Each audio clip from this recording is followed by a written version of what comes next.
كريستيانو رونالدو فرجة لامين يامال مين صاحب الكرة الذهبية في 2025.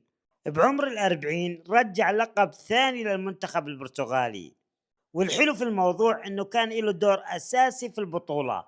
سجل هدف الفوز ضد المانيا بنصف النهائي، وضد اسبانيا سجل التعادل لحتى تروح المباراة للاشواط الاضافية، وبالاخير بام فازوا بركلات ترجيح.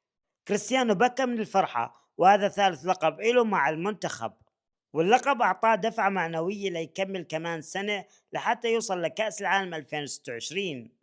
البرتغال صار البطل والفضل بيرجع لرونالدو. آخر كأس عالم لرونالدو، وكلنا بدنا من كرة القدم نهاية سعيدة.